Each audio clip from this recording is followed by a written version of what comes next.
नमस्कार, मैं कमलेश कबीर आपका एक बार फिर स्वागत करता हूं इस नए एपिसोड में। आज के इस एपिसोड में हम बात करेंगे कल के अरविंद केजरीवाल के एक बयान की और जिस तरीके से उसके बाद में इलेक्शन कमीशन ने अरविंद केजरीवाल को आज, जब मैं ये वीडियो बना रहा हूं तब तक की उनकी जो है वो टाइम लाइन जो है वो खत्म होने जा रही है और इलेक्शन कमीशन ने जो नोटिस दिया है उसमें स्पष्ट जो है वो जवाब भी मांगा है अरविंद केजरीवाल से। तो अरविंद केजरीवाल जिस तरीके से इस वक्त हड़बड़ाए हुए हैं, इस बात को समझना जरूरी है क्योंकि इससे पहले के चुनाव में, चाहे वो 2020 का चुनाव हो या फिर उससे पहले हम 2015 या 2013, उस वक्त मुद्दा जो है वो सिर्फ और सिर्फ करप्शन पे आके रुक जाता था। लेकिन अब करप्शन पे अरविंद केजरीवाल चुप इसलिए हैं क्योंकि 2020 के बाद में अगर किसी पार्टी पर सबसे ज्यादा करप्शन के चार्जेस लगे हैं तो वो आम आदमी पार्टी है। तो अरविंद केजरीवाल को लगता है कि अब ये जो मुद्दा है वो काम करने वाला नहीं है। क्यों नहीं करने वाला? क्योंकि इस वक्त आम आदमी पार्टी जो है वो अलीबाबा और 40 चोरों की एक पूरी टीम बनी हुई है। जिस तरीके से वो एक्सपोज होते चले जा रहे हैं और अब इसलिए अरविंद केजरीवाल की सातिरता को अगर हमें समझना है तो वो इस तरीके से समझना है कि अरविंद केजरीवाल इस चुनाव में, जो कि अरविंद केजरीवाल की राजनीतिक कैरियर का, जिसको हम कहें कि दिशा तय करेगा, या तो अरविंद केजरीवाल बिल्कुल जो है वो खत्म हो जाएगा राजनीतिक कैरियर, या फिर अरविंद केजरीवाल जो है वो सबके लिए, चाहे वो इंडिया अलायंस ही क्यों ना हो, सबके लिए एक चुनौती बन जाएगा। तो ऐसी स्थिति में अरविंद केजरीवाल कोई भी कसर छोड़ने में नहीं है, चाहे उसके लिए अरविंद केजरीवाल को कितने भी नीचे तक जाकर जो है वो राजनीति करनी पड़े। अब जब मैं ये कह रहा हूं तो अरविंद केजरीवाल का आप स्टेटमेंट उठा के देखोगे तो स्टेटमेंट जो है अरविंद केजरीवाल ने दिया वो ये कि भारतीय जनता पार्टी और हरियाणा की जो सरकार है दिल्ली को हिरोशिमा और नागासाकी बनाने की कोशिश कर रही है। जिस तरीके से हिरोशिमा और नागासाकी में लोगों को मारा गया था, और आपको पता ही होगा अमेरिका ने 2 जगह पे एटम बम गिराए थे, एक हिरोशिमा और दूसरा नागासाकी। हिरोशिमा जहां लगभग जो है वो 1.25 लाख के आसपास लोग मारे गए थे और नागासाकी में उस वक्त उस घटना में जो है वो लगभग 80,000 लोग मारे गए थे। तो अरविंद केजरीवाल इसको यमुना के साथ जोड़कर देख रहे हैं और दिल्ली की जनता को एक गुमराह करने का जो प्रयास किया गया, हालांकि अरविंद केजरीवाल के इस स्टेटमेंट का धरातल पे कोई असर हुआ हो ऐसा दिखाई नहीं देता, बल्कि अरविंद केजरीवाल और ज्यादा एक्सपोज हो गए। और एक्सपोज कैसे हुए? अगर हम बात करें उस स्टेटमेंट की,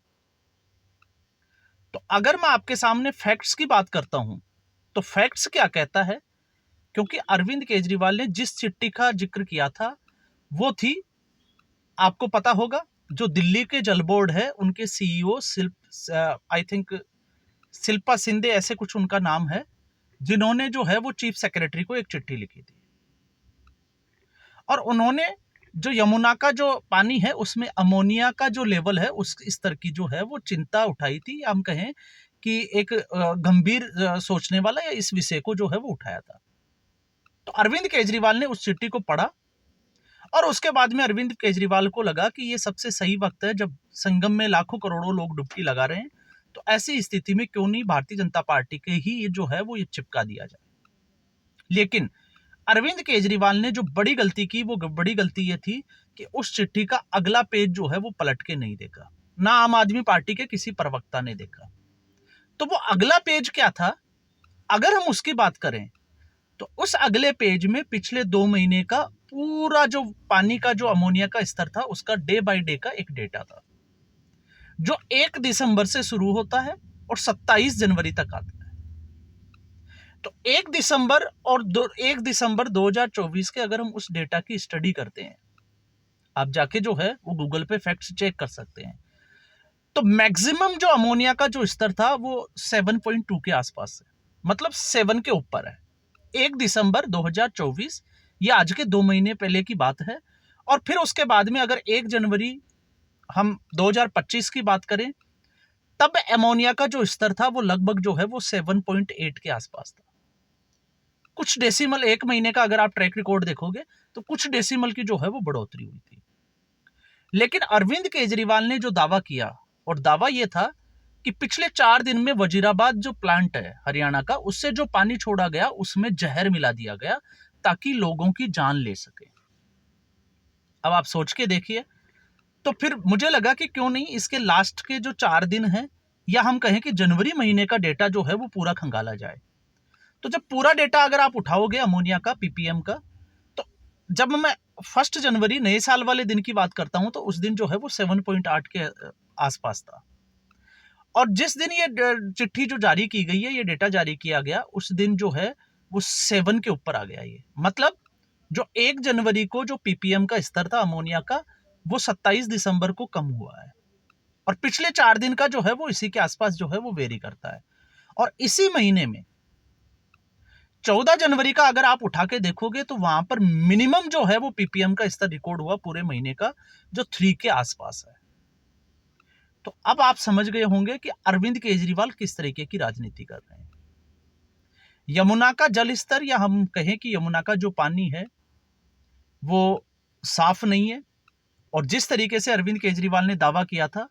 कि अरविंद केजरीवाल जो है वो हर बार 2015 के बाद में अगर आप उठा के देखोगे तो 2 साल में वो यमुना साफ कर देंगे, खुद डुबकी लगाएंगे, अपने बेटे और बीवी के साथ डुबकी लगाएंगे, यमुना के दोनों तरफ जो है वो पार्क होंगे, वहां पे शाम को बच्चे जो है वो खेला करेंगे। वो तमाम तरीके की वादे किए, लेकिन एक भी जो है वो उसका वादा पूरा नहीं हुआ। और अब 2020 के जब बाद की हम स्थिति की बात करते हैं, क्योंकि मैं हमेशा कहता हूं कि अरविंद केजरीवाल की राजनीति 2020 के पहले का अरविंद केजरीवाल और 2020 के बाद का अरविंद केजरीवाल यहां आके रुक जाती है। तो पिछले 5 साल में अरविंद केजरीवाल ने किया कुछ नहीं और ना किसी को करने दिया।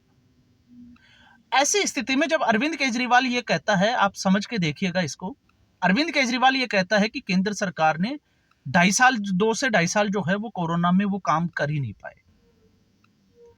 तो आप सोच के देखिए, जब कोरोना में वो काम नहीं कर पाए, तो जब शीश महल वो बनवा रहे थे, तो फिर शीश महल के लिए जो सामान था वो कहां से आ रहा था, और मजदूर वगैरह उस कोरोना में जो है वो किस तरीके से काम कर रहे थे। अरविंद केजरीवाल ने उसको बंद क्यों नहीं किया? और जब शीश महल बनवा सकता है अरविंद केजरीवाल, तो फिर बाकी जो काम थे उनके लिए कोरोना की जो है वो आड़ क्यों ली जा रही है?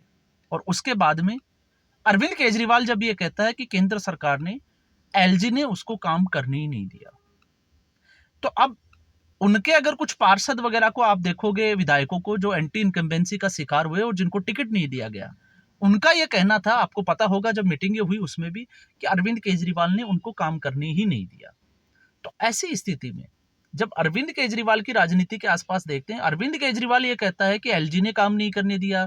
केंद्र सरकार ने उनको काम नहीं करने दिया, तो आप सोच के देखिए, जिस शराब नीति के मामले में वो जेल में गए, वो शराब नीति उन्होंने कैसे मना कर ली? केंद्र सरकार ने उसके लिए तो जो है वो रोका नहीं। और दूसरा, अगर केंद्र सरकार जो है वो रोड़ा बनी हुई थी, तो आपने किस चालाकी के साथ पीडब्ल्यूडी विभाग से जो है वो बिल पास कराए, सत्येंद्र जैन जिसके मंत्री हुआ करते थे, और वो भी किसके लिए? शीश महल के लिए। इसलिए अरविंद केजरीवाल की जो राजनीति है वो आप लोगों को थोड़ा सा जो है वो देखोगे, और 2020 से आप स्टडी करोगे तो आपको समझ में आएगा कि अरविंद केजरीवाल की सच्चाई ठीक उसी तरीके से है जिस फिल्म की मैं बात कर रहा हूं, मूवी की, अली बाबा और 40 चोरों की कहानी की। और उन्हीं कहानी में आपने देखा होगा, एक के बाद एक मंत्री जेल में गए, एक के बाद एक एमएलए जेल में गए। और अभी जिस ताहिर हुसैन की हम बात कर रहे हैं, कल हमने वीडियो में बात की कि जिस ताहिर हुसैन को पैरोल कस्टडी दी गई है सुप्रीम कोर्ट के द्वारा, अभी उसको पैरोल कस्टडी दी गई है, और अब वो एआईएमआईएम का जो है वो एक कैंडिडेट है मुस्तफाबाद सीट का। लेकिन इससे पहले तक अगर आप उसको देखोगे तो वो किसी समय में अरविंद केजरीवाल का चहेता हुआ करता था, और वो सिर्फ और सिर्फ जो है वो एक पूरा प्री प्लान्ड, कि दुनिया के नजर में जो है वो भारत को किस तरीके से नीचे गिराया जाए। तो उसका जो है वो एक प्रयास था, जब डोनाल्ड ट्रंप जो है वो भारत की यात्रा पे थे, और फिर उसके बाद में दिल्ली जो है वो दंगों की बैंड चढ़ गया था। तो ऐसी स्थिति में अरविंद केजरीवाल के ऊपर अगर कोई पार्टी, कोई नेता अगर शक करता है, तो मुझे नहीं लगता कि वो गलत कर रहा है। क्योंकि ठीक उसी कड़ी में आपने देखा, कांग्रेस पार्टी भी, जिस अजय माकन की प्रेस कॉन्फ्रेंस को रोका गया था, उसी अजय माकन ने अब जो है वो प्रेस कॉन्फ्रेंस की है, और एक बार फिर, हालांकि वो घटना जो है वो पहले से ही पब्लिक डोमेन में है, एलजी जो है वो होम मिनिस्टर को चिट्ठी लिख चुके हैं उसकी जांच के लिए, और जिसमें आपको ये भी पता होगा, जिस व्यक्ति का उसमें नाम था, पहली बार जिसने शिकायत की थी, मनीष रायजादा, वो भी उस वक्त जो है वो न्यूयॉर्क में मौजूद थे। और जो खबर थी वो ये थी कि वहां पर जो है वो मुलाकात होती है गुरपवंत सिंह पन्नू से, और फिर उसके बाद में वो 16 बिलियन जो डॉलर जो है वो दिए गए, बुल्लर को छुड़ाने की जो है वो बात कही गई। तो वो तमाम तरह की बातें जब कुमार विश्वास कहते हैं तो आप ये सोच सकते हैं कि कुमार विश्वास जो है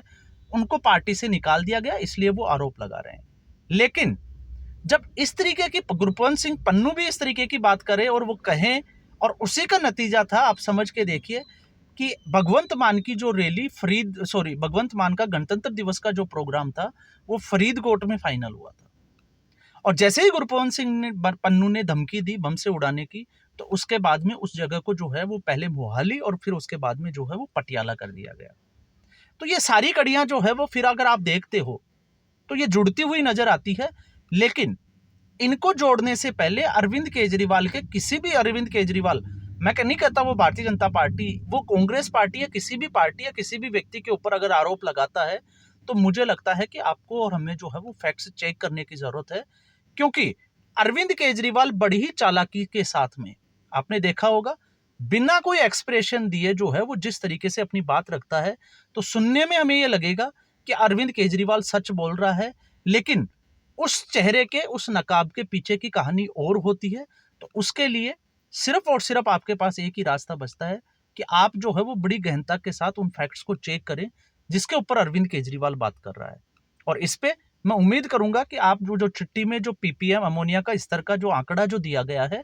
आप उसके पिछले 2 महीने की स्टडी करें और आपको एग्जैक्ट जो मैंने आपको डेटा रखा है आप उसी के आसपास देखोगे तो आपको समझ में आएगा कि अरविंद केजरीवाल जो है वो इस वक्त जो है वो किस तरीके का और किस निचले स्तर पर जाकर जो है। और वो इसलिए क्योंकि अरविंद केजरीवाल को अब साफ तौर से समझ में आ रहा है कि दिल्ली धीरे धीरे दूर जा रही है। और आज की स्थिति में जो है वो भारतीय जनता पार्टी जो है वो बड़ी मजबूत है। और भारतीय जनता पार्टी मजबूत इसलिए भी है क्योंकि आरएसएस और जिस तरीके से 1-to-1 मार्किंग की जा रही है, जिस तरीके से हरियाणा में मार्किंग की गई थी, जिस तरीके से महाराष्ट्र में,